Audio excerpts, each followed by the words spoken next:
दोस्तों, Pakistan New Zealand match हुआ रद्द तो भड़क गए पाकिस्तान के खिलाड़ी। फिर गुस्से में भारत पर दिया चौंकाने वाला बयान। क्या कुछ कहा बाबर रिजवान, पाक कप्तान सलमान और शाहीन अफरीदी ने? बताएंगे सबका बयान, तो वीडियो को अंत तक जरूर देखें। और आप भी अगर चाहते हैं भारत ही इस बार का T20 विश्व कप जीते तो दिल से एक लाइक जरूर करें।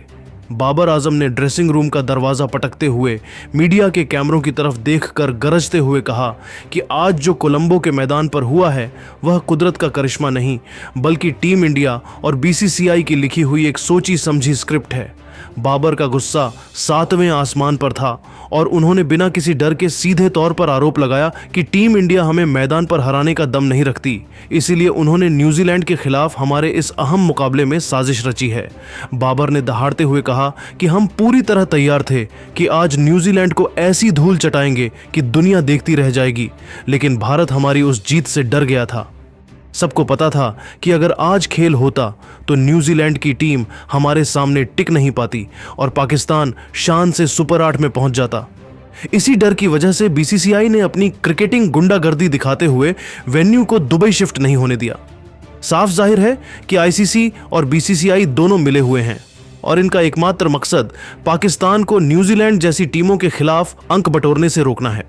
बाबर आजम के इन शब्दों ने मानो आग में घी डालने का काम किया, क्योंकि उनके ठीक पीछे खड़े शाहीन शाह अफरीदी का चेहरा भी गुस्से से तमतमाया हुआ था। शाहीन अफरीदी ने अपना आपा खोते हुए कहा कि यह वर्ल्ड कप नहीं बल्कि भारत का घरेलू इवेंट बन गया है। शाहीन ने बेहद कड़वे लहजे में कहा कि न्यूजीलैंड के खिलाफ मैच रद्द करवाना भारत की पुरानी चाल है। उन्होंने आरोप लगाया कि हमारी गेंदबाजी आज कीवी बल्लेबाजों के परखच्चे उड़ाने के लिए तैयार थी, लेकिन भारत ने बादलों का बहाना बनाकर न्यूजीलैंड को हार से बचा लिया और हमें अंक बांटने पर मजबूर कर दिया। यह जेंटलमैन गेम की मौत है और आज दुनिया ने देख लिया कि भारत क्रिकेट को अपनी जागीर समझता है। शाहीन के इस भड़काऊ बयान के तुरंत बाद मोहम्मद रिजवान भी आज चुप नहीं रह सके। रिजवान ने तल्ख आवाज में कहा कि हम यहां न्यूजीलैंड को पटकनी देने आए थे, लेकिन हमें यहां भारत की गंदी राजनीति का शिकार बनाया गया है। उन्होंने कहा कि अल्लाह सब देख रहा है और जो बेईमानी आज हमारे साथ हुई है उसका हिसाब जरूर होगा।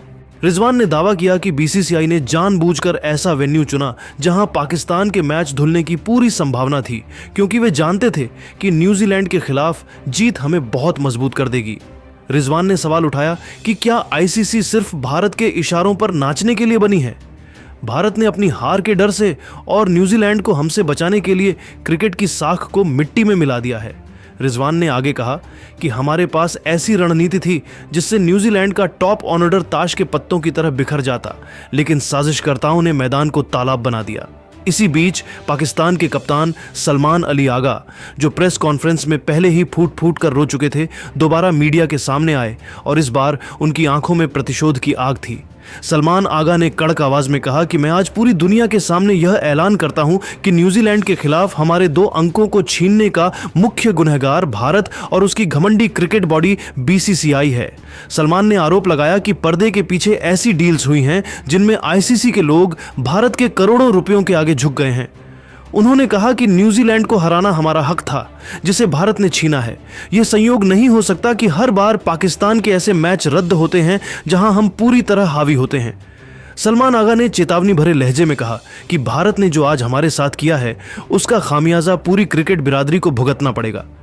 उन्होंने कहा कि न्यूजीलैंड के खिलाड़ी खुद हैरान थे कि खेल क्यों नहीं कराया गया, लेकिन भारत की दादागिरी के आगे सबकी जुबान बंद थी। बाबर आजम ने फिर से बात बढ़ाते हुए कहा कि अगर भारत में हिम्मत होती तो वे दुबई के सूखे मैदानों पर हमारा सामना करते और न्यूजीलैंड को भी वहीं खेलने देते, जहां न बारिश का डर होता और न ही पिच का बहाना।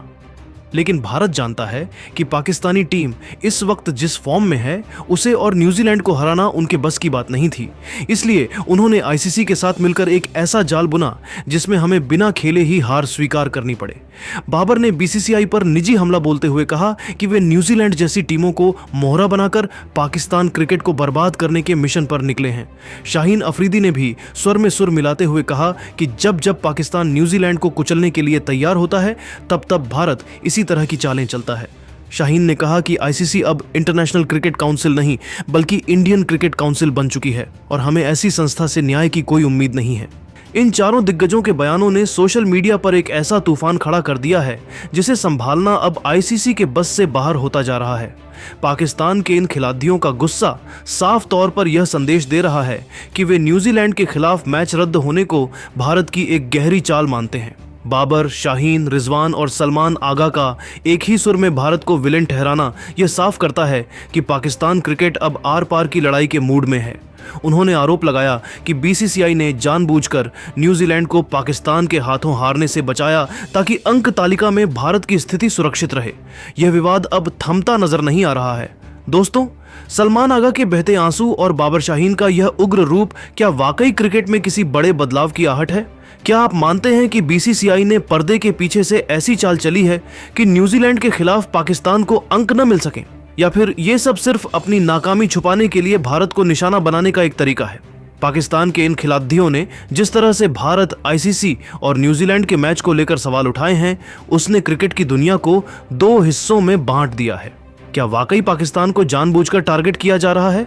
कमेंट बॉक्स में अपनी राय जरूर लिखें और इस वीडियो को शेयर करें ताकि दुनिया को पता चले कि कोलंबो में आज क्या साजिश हुई। चैनल को सब्सक्राइब करना न भूलें ताकि क्रिकेट की हर बड़ी खबर आप तक पहुंचे। करते हुए बेहद भावुक और कमजोर नजर आए। उनके उस बयान ने क्रिकेट की पिच से ज्यादा सोशल मीडिया के गलियारों में आग लगा दी है।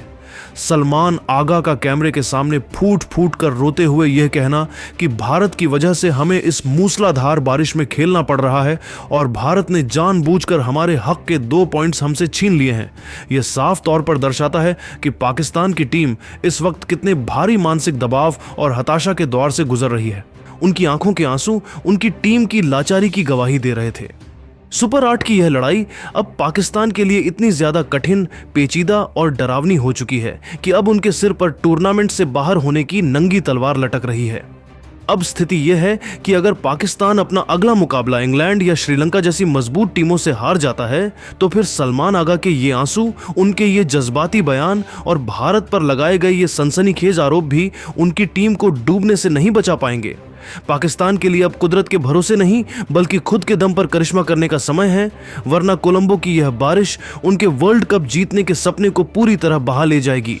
कुल मिलाकर आज के इस रद्द मुकाबले के बाद T20 वर्ल्ड कप 2026 की अंक तालिका किसी बारूद के ढेर पर बैठी नजर आ रही है। ग्रुप 2 में पाकिस्तान और न्यूजीलैंड को अब अपने बाकी बचे दोनों मुकाबले हर हाल में जीतने होंगे, वरना सुपर 8 का यह सफर यहीं समाप्त हो जाएगा। टीम इंडिया के फैंस के लिए सुकून की बात यह है कि भारतीय टीम अभी बहुत मजबूत स्थिति में है और ग्रुप 1 की चुनौतियों से निपटने के लिए तैयार है। आपकी इस बारे में क्या राय है?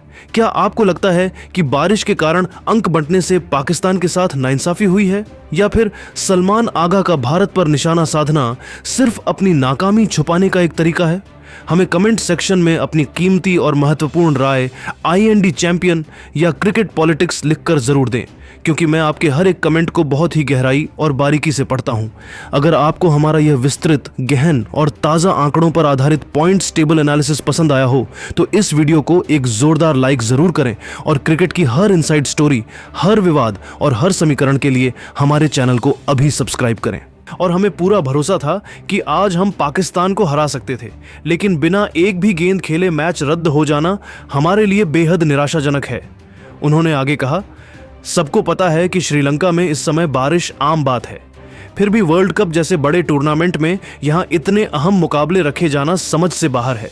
अगर पहले से मौसम की जानकारी थी तो मैच किसी और जगह जैसे दुबई या किसी सूखे मैदान पर क्यों नहीं कराया गया? सेंटनर ने ग्राउंड स्टाफ की तैयारियों पर भी सवाल उठाए।